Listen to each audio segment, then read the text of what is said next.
Shalom, Bapak Ibu Saudara yang terkasih di dalam Tuhan. Bersyukur pada hari ini kita masih diberi kesempatan Tuhan untuk mendengarkan renungan kita pada hari ini 17 Maret 2022. Sebelum kita memulai renungan kita pada hari ini, marilah kita bersatu di dalam doa. Mari kita berdoa.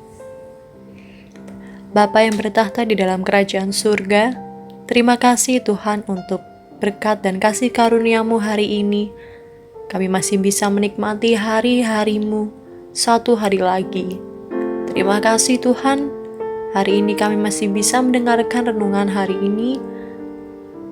Biarlah apa yang kami dengarkan dapat menjadi rema, dapat menjadi berkat untuk hidup kami dan hidup orang-orang di sekitar kami. Terima kasih Bapa, hanya di dalam nama Tuhan Yesus Kristus kami telah berdoa dan mengucap syukur kepadamu. Haleluya. Amin. Bapak Ibu Saudara yang terkasih di dalam Tuhan, renungan kita pada hari ini berjudul Lakukan dengan Kasih, dengan bacaan Alkitab 1 Korintus 16 ayat 10-18. 1 Korintus 16 ayat 14. Lakukanlah segala pekerjaanmu dalam kasih. Ada sebuah ungkapan yang mengatakan, susah melihat orang lain senang dan senang melihat orang lain susah. Inilah kenyataan yang banyak kita jumpai dalam kehidupan kita di dunia ini. Banyak orang yang justru merasa terancam apabila ada orang lain yang menyaingi popularitasnya. Banyak orang yang merasa terancam apabila ada orang yang hidupnya jauh lebih berhasil darinya.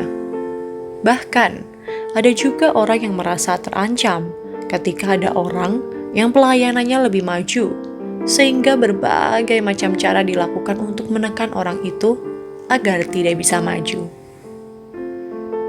Hal ini tidak jauh beda dengan gereja di Korintus. Gereja di Korintus adalah gereja yang kaya dengan talenta. Namun sayang, dalam kekayaannya itu, mereka justru menghadapi pergumulan iman yang tak mudah. Di dalam gereja Korintus ada perselisihan, perpecahan, praktek penyembahan berhala, dan masih banyak lagi. Suatu kondisi yang bisa dibilang gawat darurat. Karena itulah, Paulus merasa perlu memberikan nasihatnya. Paulus ingin agar jemaat di kota Korintus mau melakukan segala pekerjaan pelayanannya dengan kasih. Paulus ingin agar jemaat mencintai orang lain seperti mereka mencintai Tuhan. Dalam konteks ayat ini, Paulus mendorong jemaat bisa menerima Timotius dan para pelayan Tuhan yang lain di dalam pelayanannya di gereja Korintus. Paulus menasihati jemaat di Korintus untuk memandang sesamanya bukan sebagai pesaing atau penghalang kemajuan, melainkan mitra dalam pelayanan. Tentunya, jika kekayaan talenta dipadukan dengan kesediaan untuk saling peduli, saling mengasihi, saling memperhatikan, dan saling mendukung, sudah pasti akan membuat gereja di Korintus semakin bertumbuh dan memuliakan nama Tuhan. Situasi yang sama juga bisa kita terapkan dalam kehidupan gereja kita pada masa kini.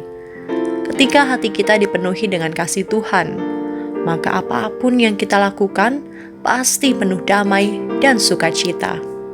Apapun yang kita kerjakan, baik tentang waktu, tenaga, harta, kepintaran, jabatan, pekerjaan, kemampuan, dan pelayanan akan menjadi berkat bagi orang lain, sehingga kasih dan kuasa Tuhan bisa terus mengalir deras.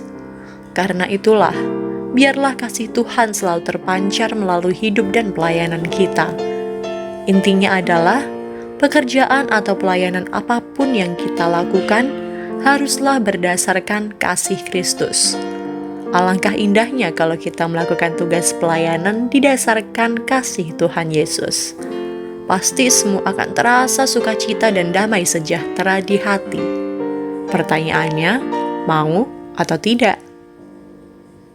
Saudara-saudari yang terkasih di dalam Tuhan, saling mendukung dan saling melengkapi dalam pelayanan adalah wujud tindakan melayani dengan kasih.